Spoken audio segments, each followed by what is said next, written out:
ये वीडियो आप देखें। आप सभी को विश्वास दिलाता हूं, इस कैंसर को धरती से खत्म करेंगे। इस्लाम नहीं रहेगा, केवल सनातन रहेगा, ना मोहम्मद रहेगा और ना कोई मोहम्मद का नाम लेने वाला रहेगा। अस्सलाम वालेकुम रहमतुल्लाहि व बरकातुहू। उम्मीद है आप सब खैरियत से होंगे। आज की वीडियो में हम एक ऐसे शख्स के बयान पर रिएक्शन करने वाले हैं जो अक्सर इस्लाम के खिलाफ बयान देता रहता है। आज की वीडियो में भी उसने एक बहुत ही घटिया दावा किया है कि नाउज़ुबिल्लाह हम इस्लाम को खत्म कर देंगे, ना मोहम्मद रहेंगे ना इस्लाम, सिर्फ और सिर्फ सनातन धर्म बाकी रहेगा। आखिर ये दावा उसने किस बलबूते पर किया है? क्या वाकई में इस्लाम को खत्म करना इतना आसान है? आइए पूरी वीडियो को देखते हैं और आखिर में आपके साथ अपनी राय भी शेयर करेंगे। तो चलिए बिस्मिल्लाहिर्रहमानिर्रहीम वीडियो का आगाज करते हैं। ये वीडियो आप देखें। आप सभी को विश्वास दिलाता हूं, इस कैंसर को धरती से खत्म करेंगे। नाउज़ुबिल्लाह। इस्लाम नहीं रहेगा, केवल सनातन रहेगा, ना मोहम्मद रहेगा और ना कोई मोहम्मद का नाम लेने वाला रहेगा। इसमें बाबा जी कह रहे हैं इस धरती से इस्लाम को खत्म करेंगे, ना इस्लाम होगा, ना मोहम्मद रहेंगे और ना ही कोई मोहम्मद का नाम लेने वाला रहेगा। अब मैं इसके रियल फैक्ट पे आऊं उससे पहले आपको एक रियल इंसिडेंट बताता हूं। ये जो इमेज आप देख रहे हो, इसमें दिख रही महिला एक अमेरिकन है और ये एक एक्सपेरिमेंट करती है। इसने एक के बाद एक 26 चर्च में कॉल किया और कहा मेरा एक बेटा है जो सिर्फ 2 महीने का है, वो कल से कुछ खाया नहीं है, बहुत भूखा है, क्या आप मुझे फॉर्मूला मिल्क दे सकते हैं? बैकग्राउंड में एक रोते हुए बच्चे की आवाज भी लगा दी। आपको जान के हैरानी होगी कि 26 चर्च में कॉल करने के बाद उनमें से 23 ने साफ मना कर दिया। अब औरत अपनी अगली कॉल चर्च के बजाय इस्लामिक सेंटर यानी मस्जिद में करती है। कॉल रिसीव होती है, औरत अपनी वही बात दोहराती है, मेरा 2 महीने का बच्चा है, कल से भूखा है, क्या आप मुझे फॉर्मूला मिल्क दे सकते हैं? सामने से 2 सवाल किया जाता है, आप कहां से हैं और आपको कौन सा दूध चाहिए? ये इस्लाम है, ये प्रॉफेट मोहम्मद का पैगाम है। अगर कोई कहे कि वो इस्लाम को मिटा देगा, कोई मोहम्मद का नाम लेने वाला नहीं रहेगा, तो आपको क्या लगता है इस्लाम की इतनी खूबसूरत टीचिंग के रहते हुए क्या कभी इस्लाम को मिटाया जा सकता है? सिंपल सा जवाब है बिल्कुल नहीं, हरगिज नहीं। खैर ये रियल इंसिडेंट हुआ, लेकिन अब आइए आपको कुछ फैक्ट भी बताते हैं। इस्लाम क्रिश्चियनिटी के बाद दुनिया का दूसरा सबसे बड़ा रिलीजन है। दुनिया के करीब 50 से ज्यादा देश मुस्लिम मेजोरिटी वाले हैं, जहां मुस्लिम पॉपुलेशन 50% से ज्यादा है और दुनिया की 75% मुस्लिम पॉपुलेशन इन्हीं देशों में रहती है, जिसमें Indonesia, Saudi, Turkey, Pakistan, Afghanistan जैसे देश आते हैं। इसके अलावा बाकी 25% पॉपुलेशन दुनिया की बाकी देशों में फैली हुई है, जैसे चाइना, इंडिया, जहां 20 करोड़ से ज्यादा मुसलमान रहते हैं। इसके अलावा अमेरिका, यूरोप जैसी जगहों पर अच्छी खासी मुस्लिम पॉपुलेशन मौजूद है। अब अगर मान भी लें कि मुसलमानों को लेकर होलोकॉस्ट की शुरुआत होती है, देश की गवर्नमेंट मुस्लिम जेनोसाइड का सपोर्ट करती है और ऑर्डर कर देती है, तो भी उन्हीं मुस्लिम को मारा जा सकता है जो कमजोर हैं, माइनॉरिटी है। बाकी उस 75% पॉपुलेशन को कभी भी खत्म नहीं किया जा सकता। यानी इस्लाम भी रहेगा, इस्लाम के मानने वाले भी रहेंगे और प्रॉफेट मोहम्मद का नाम लेने वाले भी रहेंगे। कुछ और नंबर आपको बताऊं तो इस टाइम पूरी दुनिया में करीब 2 बिलियन से ज्यादा मुसलमान हैं। वर्ल्ड पॉपुलेशन का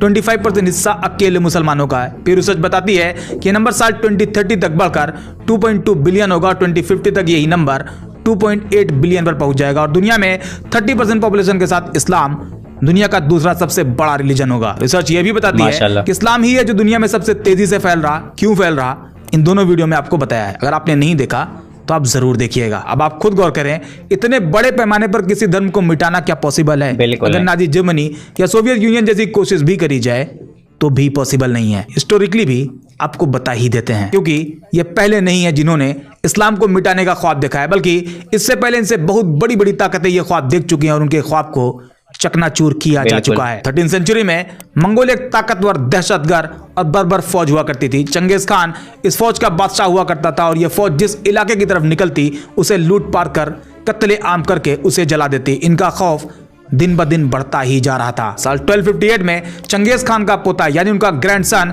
हलाकू खान अब्बासिद कैलिफेट की राजधानी बगदाद पर अटैक करके उसे पूरी तरह से तबाह कर देता है। करीब 8 लाख मुसलमान इस तबाही में मारे जाते हैं। अब्बासिद कैलिफेट के 37वें और आखिरी खलीफा अल मुस्तासिम को घोड़े से कुचलकर मार दिया जाता है। और सबसे बड़ा नुकसान, मुसलमानों की सबसे बड़ी लाइब्रेरी, इस्लाम का सबसे बड़ा एजुकेशन सेंटर बैतुल हिकमत को जला दिया जाता है। उसकी लाखों किताबें नदी में फेंक दी जाती है, जिसकी शाही से नदी का पानी नीला हो जाता है। यहाँ मंगोल का मकसद था इस्लाम को पूरी तरह से खत्म करना। मंगोल ने सोचा था अब इस्लाम पूरी तरह से खत्म हो जाएगा, लेकिन हुआ इसके जस्ट उल्टा। 2 साल बाद 1260 में खुद मंगोल के एक रूलर बरके खान इस्लाम कबूल करके मुसलमान बन जाते हैं। मतलब जो मंगोल इस्लाम और मुसलमानों को खत्म करने आए थे वो खुद ही मुसलमान हो गए। और फिर 1295 में मंगोल एक और रूलर गजन खान भी इस्लाम कबूल कर लेते हैं। पूरे मंगोल एम्पायर में खूब मस्जिदें बनवाते हैं, जिसका नतीजा ये हुआ कि जो मंगोल इस्लाम को खत्म करने आए थे वो ही इस्लाम के मुहाफिज बन गए। पैरोकार बन गए। एक और एग्जांपल देखें, साल 1478 से लेकर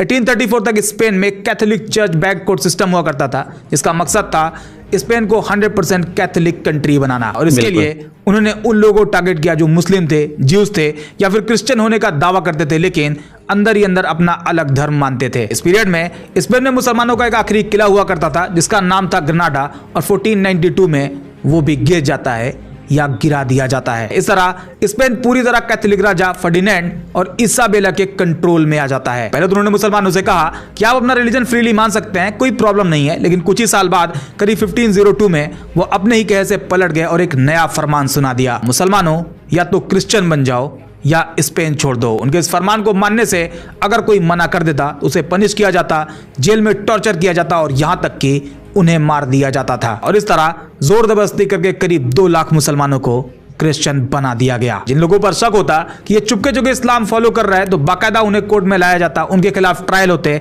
और कई लोगों को तो जिंदा जला दिया जाता। अरबिक लैंग्वेज, इस्लामिक बुक्स और इस्लामिक कल्चर सब कुछ बैन कर दिया गया। बाकी जिन लोगों ने फोर्सफुली क्रिश्चियन धर्म अपनाया था उन्हें मोरिस्कोस कहा गया, यानी मुस्लिम ओरिजिन के फोर्स्ड क्रिश्चियन। ये सब करने के बाद भी उन्हें लगा ये काफी नहीं और फाइनली 1609 टू 1614 के बीच स्पेन में फिलिप III वहां के राजा होते हैं और ये मोरिस्कोस यानी मुस्लिम ओरिजिन के फोर्स्ड क्रिश्चियन को स्पेन से बाहर निकाल देते हैं। करीब 2.5 से 3 लाख मोरिस्कोस को शिप में बैठाकर नॉर्थ अफ्रीका में डिपोर्ट कर दिया गया। हालांकि स्पेन में अभी भी बहुत से मुस्लिम होते हैं जो चुपके चुपके इस्लाम को मानते हैं, नमाज पढ़ते हैं और रोजा रहते हैं। अब सवाल ये क्या ये सब करने से स्पेन में इस्लाम खत्म हो गया? तो जवाब है बिल्कुल नहीं, बल्कि जिन लोगों को डिपोर्ट किया गया वो नॉर्थ अफ्रीका में पहुंचकर वहां पर इस्लाम का परचम लहरा देते हैं। ये वो पीरियड था जब मिडिल ईस्ट, यूरोप और अफ्रीका के कुछ हिस्सों पर एक मुस्लिम खिलाफत ऑटोमन एम्पायर का राज हुआ करता था। और ऑटोमन एम्पायर रिफ्यूजीज को लेकर सिंपैथी रखती।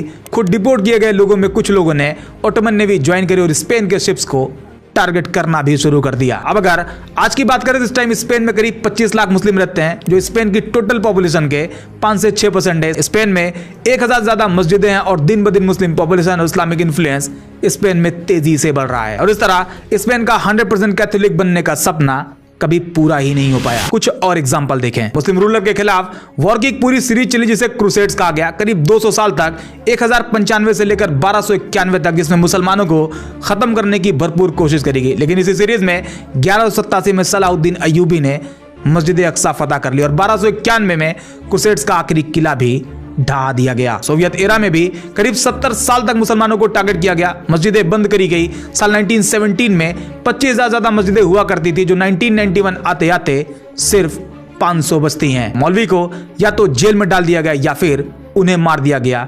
लाखों मौलवी शहीद किए गए, कुरान को बैन किया गया, अरबिक स्कूल, सब कुछ बंद कर दिया गया। लेकिन क्या इतना कुछ करने के बाद सोवियत इस्लाम खत्म हो गया? तो जवाब है बिल्कुल नहीं। सोवियत खत्म हो गया लेकिन इस्लाम खत्म नहीं हुआ, बल्कि और मजबूती के साथ वजूद में आता है। आज रशिया में करीब 26 करोड़ मुस्लिम रहते हैं। रशिया की टोटल पॉपुलेशन का करीब 15% हिस्सा। पॉपुलेशन के हिसाब से ये यूरोप के किसी भी देश की सबसे बड़ी पॉपुलेशन है और रशिया का दूसरा सबसे बड़ा रिलीजन भी है। सिर्फ पुतिन के रूलिंग पीरियड में 7500 मस्जिदें बनाई गई। कई मुस्लिम यूनिवर्सिटी है, Moscow Islamic institute MII, Russian Islamic university Kazan, Dagestan Islamic university जैसी कई यूनिवर्सिटी जिसमें बैचलर, मास्टर और पोस्ट ग्रेजुएट लेवल पर इस्लामिक थियोलॉजी पढ़ाई जाती है। चाइना में भी उइगर मुस्लिम को लेकर इस्लाम और मुसलमानों को टारगेट किया जाता है। इंडिया में भी मुस्लिम पहचान की वजह से लोगों को लिंच किया गया, उन्हें अरेस्ट किया गया, टॉर्चर किया गया, चोरी के शक में मार दिया गया। लेकिन अभी जितने भी एग्जाम्पल आपको बताए उन सभी में वक्ती तौर पर मुसलमानों को जरूर दबाया गया, खत्म करने की कोशिश करी गई, लेकिन बाद में वही मुस्लिम एक नई ताकत के साथ मजबूत होता है। और इसके पीछे भी एक स्ट्रॉन्ग रीजन है, इस्लाम की अपनी आइडियोलॉजी। इस्लाम कुरान और प्रॉफिट मोहम्मद के साथ साथ अपने कुछ खास पहलुओं की वजह से मजबूत था, मजबूत है और मजबूत रहेगा। नमाज, रोजा, हज, ज़कात, इस्लाम के ये 4 पिलर आपस में मिलकर एक बैलेंस सोसाइटी बनाते हैं। एक ही सफ में खड़े हो गए महमूद और अयाज, ना कोई बंदा रहा ना कोई बंदा नवाज। इस्लाम का ये एक पॉइंट सोशल इनइक्वालिटी को लगभग खत्म कर देता है और इस्लाम के मजबूत होने की ये एक बड़ी खासियत है। अब हम एक स्टेप और आगे बढ़ते हैं। अभी तक हम हिस्ट्री में हुए इवेंट को देख रहे थे जिसमें इस्लाम को मिटाने की कई बार कोशिश करी गई, लेकिन उसे मिटाया नहीं जा सका। तब ताकत का दौर हुआ करता था, आइडियोलॉजी का दौर हुआ करता था, लेकिन आज कानून का दौर चल रहा। कोई भी हो कानून के दायरे में है, गवर्नमेंट हो, ऑर्गेनाइजेशन हो या फिर इंडिविजुअल, सब के सब कानून के दायरे में है। तो क्यों ना कानून के दायरे में भी देख लिया जाए, क्या कानून की मदद से इस्लाम को खत्म किया जा सकता है। तो सबसे पहले हम वर्ल्ड वाइड देखते हैं। यूनाइटेड नेशन का फाउंडिंग डॉक्यूमेंट है यूएन चार्टर 1945। इसके आर्टिकल 1 सेक्शन 3 और आर्टिकल 55 सेक्शन सी में कहा गया है, यूनाइटेड नेशन का एम है ह्यूमन राइट और फंडामेंटल फ्रीडम को प्रमोट करना बगैर किसी रेस, सेक्स, लैंग्वेज या रिलीजन के भेदभाव के। यानी यूएन की सभी मेंबर कंट्रीज, इंडिया, यूएसए जैसे सभी देश लीगली कमिट करते हैं वो अपने सिटीजन को रिलीजियस फ्रीडम देंगे। इसके अलावा एक और इंपॉर्टेंट डॉक्यूमेंट है universal declaration of human right UDHR 1948। इसके आर्टिकल 18 में रिलीजियस फ्रीडम की बात करी गई और बाकायदा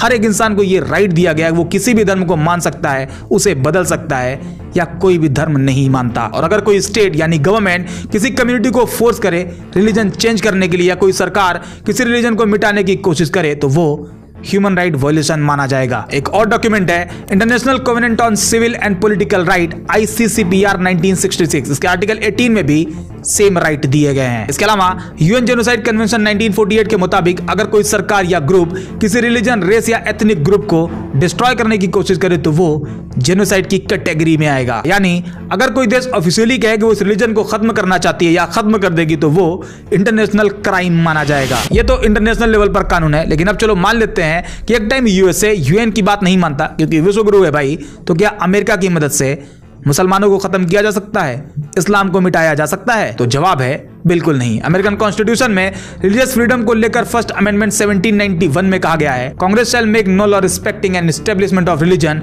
और prohibiting the free exercise thereof. इसमें दो चीजें हैं, first no establishment of religion, सरकार किसी भी धर्म को ऑफिशियल धर्म नहीं बना सकती है, and second free exercise of religion, हर व्यक्ति अपना धर्म फ्रीली प्रैक्टिस कर सकता है। मतलब ये चांस भी नहीं है कि सुपर पावर अमेरिका की मदद से इस्लाम को खत्म किया जाए, कोई ऑप्शन ही नहीं है भाई। अब जहां तक बात इन बाबा जी की है जो दुनिया से इस्लाम को खत्म करना चाहते हैं, ये चाहते हैं कि कोई प्रॉफिट मोहम्मद का नाम लेने वाला ना हो। इनकी ये ख्वाहिश बस ख्वाहिश बनकर रह जाएगी। अभी इन्वायरमेंट ऐसा है जो ये कुछ भी कह रहे हैं और फ्रीली घूम रहे हैं। अगर वाकई इंडियन लॉ के हिसाब से एक्शन लिया जाए तो ऐसे लोग जेल से बाहर नहीं आ पाएंगे, क्योंकि इंडियन कॉन्स्टिट्यूशन में भी right to freedom of religion के प्रावधान मौजूद है, जिसमें article 25 section 1, article 26, article 27 and article 28 में रिलीजियस फ्रीडम की बात कही गई है। ये भी पॉसिबल नहीं है। ये बाबा जी दुनिया तो छोड़ो, इंडिया से भी इस्लाम नहीं मिटा सकते। ये बस पॉलिटिकल बेनिफिट के लिए माहौल बनाते हैं, और ऐसा भी नहीं है ये सब ये जानते नहीं है, इन्हें सब पता है। ये बस